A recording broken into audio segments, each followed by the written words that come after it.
varmışız bir yokmuşuz, rüzgar gibi geçmişiz dünyadan.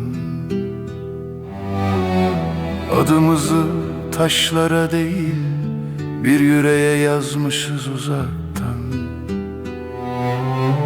Gün doğmuş da ne değişmiş, gün batmış da kim kalmış ki? Bir avuç hatıra düşmüş ömrün kırık aynasında sanki. Bizim için de bir son varmış, sessizce sönen bir akşam gibi. Ne kaldıysa yarım kalmış, bir varmışız bir yok gibi. Yollar yürümüş biz değil, zaman almış bizden gizli.